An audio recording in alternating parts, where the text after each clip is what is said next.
and, you know, honest review of my time at Oxford University. It was fun, but it was bloody hard. It was hard. Hi guys! And welcome back to my YouTube channel. My name is Nitu. I am not a first year, I'm so cringy. I'm going to be a second year English language and literature student at Oxford University. I'm from East London, and yeah, I'm going to basically talk about how my first year of uni went. I'm smiling because there's just so much to say, and I feel like so much happened, and I learned so much, and I grew so much, and it was hard, but it was fun. A lot of people kind of say it was like the best year of their life and simultaneously the worst year of their life, just in the sense that it does get rough at points, but at the same time it's really fun and you meet amazing people, and yeah. So let's get into it. The first part I'm going to talk about is academics, because obviously we're at uni because, you know, we're there to learn. We're there primarily for our academics. I have done another video where I do a live reaction of the result I got for my first year. So if you want to know, go to that video. I will try to put it somewhere here, if that's how it works. I don't know. I can say to you guys that I definitely learn a lot at Oxford in terms of my academics. I can say the quality of education that I received was amazing. The lectures, the quality of lectures was amazing. The classes, the tutorials. I mean, you're around people who are so smart and know their subject so well, both the students and the professors, the academics. The amount that you learn is like masses, and I can say, in terms of the quality of education received, yeah, it is, you know, it was worth my while. Was it worth 9k? I don't know about that. Kind of academic expectations that I had, they were definitely up there. While the academic provisions were there, the intensity meant that sometimes the quality of work I was delivering wasn't amazing. This is another way of me saying some of the essays I gave were a bit, and that is because of a whole bunch of things. I was being jobless. You know, and I've said this already in another video, that I was busy trying to survive the year, and that meant that I wasn't at my top game all the time. It meant that sometimes deadlines became guidelines. And yeah. So there's that too. You also feel like intellectual insecurity. I would say things like impostor syndrome. For those of you who don't know what that is, it basically just means when you feel like you don't fit in, you feel like an outsider or an alien in a particular environment. If you can hear that sound, it's my bird, my parrot called Bruno. Stuff like imposter syndrome, that is always there. I mean, there's always this intellectual insecurity that you do feel. You're gone from being top of your class. You're gone from being, you know, an exemplar student, a role model student. You're gone from that to being average, and that feeling it's demoralizing, and it does hurt your ego a little bit. I mean, there are people who will excel and be the smartest of the smart, even at a place like Oxford, but for me, I wouldn't say this was necessarily my academic year where I felt like I was at the top of my game. Yeah, so that's the kind of academic side of things. I do have other videos where I go into detail about my course, about my experiences as an English student, so do have a look at them if you're curious about those aspects. To move on to the next kind of, I keep thinking that it's acceptable to do this. Pooja, what is this behavior? So the other kind of facet of my first year at Oxford was the kind of social stuff, the social side of things.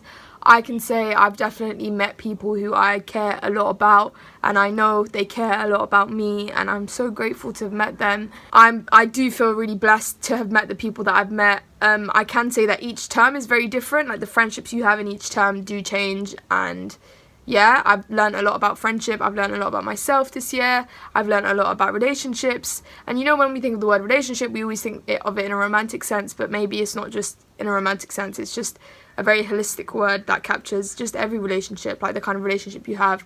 I don't know, with like my scout, who's like our cleaner, like having a positive relationship with her, remembering that, you know, she is a human with family and experiences and all that stuff. So like just relationships with loads of different kinds of people, the people who work on site, the maintenance people, the catering staff, obviously your friends, your family, you know, but like there's loads of different groups of people that we sometimes don't think about.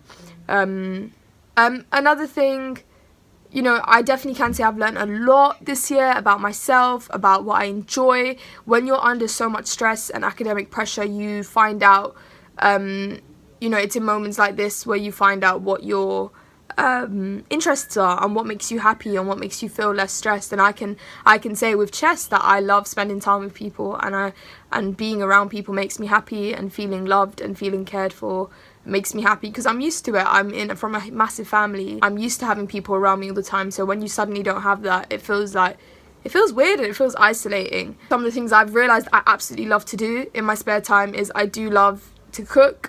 I love it. I love spending time with people. I love talking to people. Raul, move out of the way. Raul, stop. You're just wet. You're just wet. You're just wet. You're just wet. Hey, I'm on the channel. I'm on the channel. Subscribe. I've definitely found my interests, and I've learned like what I like to do, what I don't like to do, and that's been really useful, especially for second year, knowing what I like to do, what I don't like to do. It's important. More things. I bite my nails. Interesting fact. So yeah, I think one of my main concerns when starting uni was, especially because I knew like I would be going to Oxford, was, you know, am I gonna fit in? That was something that scared me, and kind of still is something that kind of I feel a little bit, I don't know, I feel slightly weirded out by even now, even like going into second year. Impostor syndrome is something that does stay with you, and it does stay with you through life, I guess. But it's your job to kind of, whether that's fair or unfair, it's your job to just work on it and be like, I'm not having it. I have found friends who make me feel really, really happy at uni and make me feel really cared for and loved and supported.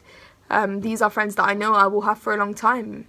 And, you know, it does take time to get there. It does take, you know, maybe the whole of a term to find your people, or like it does take you time to realize, oh, perhaps this isn't my group and this is my group instead, or perhaps this person isn't particularly my cup of tea, but this person is. And it does take time to form these kind of more accurate assumptions about people and their personalities and whatnot. So yeah, that's something that I would say definitely I learned throughout the year. One thing I was always scared about is, you know, are there going to be brown girls? Are they going to be like me? Because, you know, we're not homogenous. Like, you know, there's so many brown people at Oxford from all over the world, but, you know, we're not exactly the same, and we all have very, very different upbringings, and our kind of understanding of culture, our understanding, you know, our financial experiences, our class, our everything. Like, it's very, very different, and we're not homogenous. So that's one thing that I was thinking, like, will I find my kind of brown people? And, you know, I can happily say I did. This isn't to say that, you know, like, I went in there with a fixed mindset that I will only hang out with people that are exactly like me, because that's definitely not it. In fact, I've been forced to come out of my comfort zone so much, and kind of forced to do things that aren't necessarily my norm, like, and it's fine, like, and I enjoy it. I like kind of dipping into and out of, you know, different cultures, and I think, you know, a lot of British culture is kind of, you know, going to the pub, getting a drink, and all that kind of stuff that, you know, I don't mind almost participating in when I want to. But that doesn't mean that, you know, this isn't me saying that you have to change yourself, but it's definitely me saying that, you know, you can dip into and out of things. You know, I started off the year, you know, not drinking, and I've ended the year still not drinking,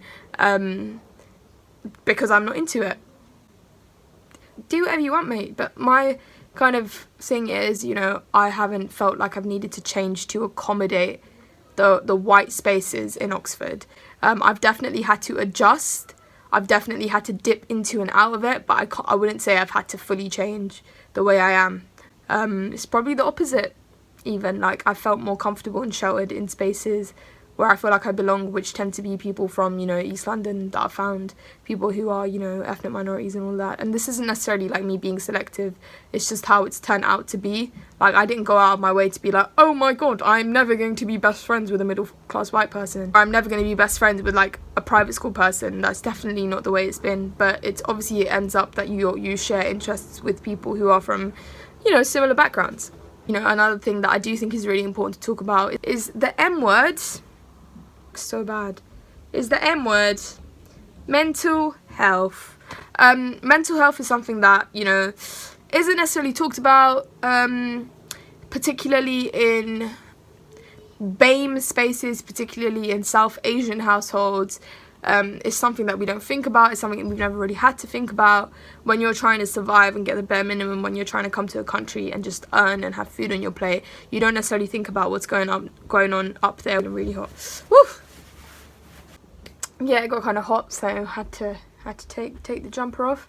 But yeah, no, I guess mental health is something that we just don't talk about. It's something that, you know, quite frankly, we don't understand. Something that I definitely didn't understand and probably still don't understand till this point. Essentially, you know, I had someone I really cared about, a friend who had quite a rough time at uni, a very, very rough time at Oxford. Wasn't necessarily in the best place when they first started. So, you know, being there became a kind of hotbed for more kind of mental health issues, just because of the intensity of the work. And I'm not gonna, again, you know, I always say this, I'm very keen to let you guys know exactly what Oxford is and exactly what Oxford isn't. And, you know, it is tough and it's hard and it's challenging and intense and it's very academically rigorous. So, you know, some people who have come in with not the right headspace, you know, it's not necessarily the best place to be all the time. So yeah, they had quite a rough time, and looking after them and you know, helping them get through it, being their support system gave me, you know, became quite exhausting for me. And something I've promised myself and something that I've definitely learned this year is I need to care about myself as much as I care about other people. I'm not trying to come across as, you know, I'm an amazing person and like I care about people and amazing, but what I'm trying to suggest is just that sometimes we forget that, you know, we care about people so much and we just kind of leave ourselves behind. And I think maybe that's something I did a little bit this year. That basically meant that my mental health wasn't in the best place this year. And I mean, I guess it was kind of a given because first year at university is scary and it's intense, and especially at Oxford where you already feel like an outsider, where you already feel like an alien, it does feel more intense and scarier than usual. So that's definitely something I experienced. You know, I'm still healing, spending time with family, loved ones, and getting better. And I definitely am in a better headspace. But, you know, I was blessed enough to have people who really, really care about me at uni and who looked out for me. And obviously people at home as well who just got me through it. And it was rough. I wasn't diagnosed with clinical depression. I was more so experiencing depressive episodes, which means you dip in and out of depression. And that's obviously not fun, and it wasn't great. For the first time, I felt like I wasn't in control of my academics, and for the first time I didn't feel smart. I mean, I found it so easy at school to just get up and just study and just revise and just bang out, but then for the first time this year I didn't feel necessarily in control, and that felt scary because it was the one thing that I was good at. For the first time I wasn't good at academics, and that felt quite worrying and upsetting, and you know, it is demoralizing. But then, you know, you improve and you heal and you get stronger and you get through it, and I got through it. I wouldn't say this was my academic year, this was my best academic year. I wouldn't say that this is the year where I worked hardest academically, but I would say that I survived and I'm super proud of it. And again, you know, this is something that we've got to accept. You know, every year is not going to be your academic year, and you know, you have to have rough years you have to have a rough time in order to kind of grow from it. It's fine that this, you know, it was a rough year. I learned a lot. I learned so much. And you know, when we think of uni, we think learning, but we don't think in a holistic sense. We think, oh, I'm gonna learn like Shakespeare. No, like you learn a lot about everything, about yourself, about your interests, what you like, what you don't like, your standards of friendship, your standards of, you know, a significant other, loads of things. You learn so much. And you know, honest review of my time at Oxford University, it was fun, but it was bloody hard. It was hard. Another kind of section to talk about is extracurriculars. I can say that the things that are available to you at Oxford are insane because people there, they work in their own initiative, they're inquisitive, they're some of them, lol. Some of them, you know, they care a lot about learning and they're inquisitive and they want to make, you know, they want to make some impact in the world, and you know, through projects, through societies, through things, like you get involved in so much stuff. And I can say I'm really lucky in the sense that I fully immersed myself in extracurriculars, becoming an editor of some like student magazines, being a part of our JCR committee, which is basically our junior common room student body. That basically means like our school council essentially of our college. I applied to be the president of our student committee at my college, and I didn't get it, but to lose to the extent that I did where it became very clear that I can't necessarily apply to be in that role because I don't represent my college, or I don't represent what it means to be a leader at Oxford. It felt like a slap across the face, because for the first time I felt like I am becoming a part of Oxford. I belong here. Like, for the first time I was like, I belong here. Even though I look different to the majority of people that are here, even though I talk differently, or like my norms are different, or, you know, my values are different, and my culture is different, I do belong here. I am very much an Oxfordian. I'm very much a part of Oxford, and, you know, to lose felt like I wasn't. It made me feel like a bit of an outsider, and it made me just kind of think, you know, oh, stay in your lane, because the guy who did get it, wicked, amazing guy, and I'm, you know, good for him, happy he got it. He is a white male, and I don't know, just maybe it did something. It played a little bit with my inferiority complex, but yeah, that's something that I think is important. And you know what? Everything happens for a reason, and I am so glad I didn't get it. I am so glad, because it's a lot of work, and I'm not in the right headspace to be doing up president. I definitely wouldn't be able to do justice to the role in the way that he will, and I'm so glad I didn't get it, because I genuinely wouldn't have been able to cope, because it's just been a rough year, and this year has been a lot about surviving. And there is a part of me that doesn't want to come across as being overly vulnerable, but there's also a part of me that says, yeah, it was a rough year, but I'm fine, and I got through it, and, you know, I did get a solid 2-1, and I got through it, and I made amazing friends, and I learned so much, and I've been a part of so many things, and I'm going to continue to be a part of things next year. I've become, like, the editor of a student magazine called the Common Ground Journal, like the co-editor. You know, I'm a president of a society going into next year, and I've got so many things that I want to do and make change, and I've got my YouTube, and, you know, and I'm learning to be really content with not feeling like the best 24/7, because it's okay to not feel like you're 100% amazing, the best role model in everything you do. Is okay, and it's okay to kind of learn and to you know, to learn from your mistakes. It's fine. I think this year has been a lot about growing, and I've grown a lot, and I'm so ready to go to uni next year and have been like a grown version of myself, because I know I went in this year growing a lot, not having had certain experiences. Because, you know, you're in your little safety bubble when you're at home. It's very simple and easy. You just go to school and come back home.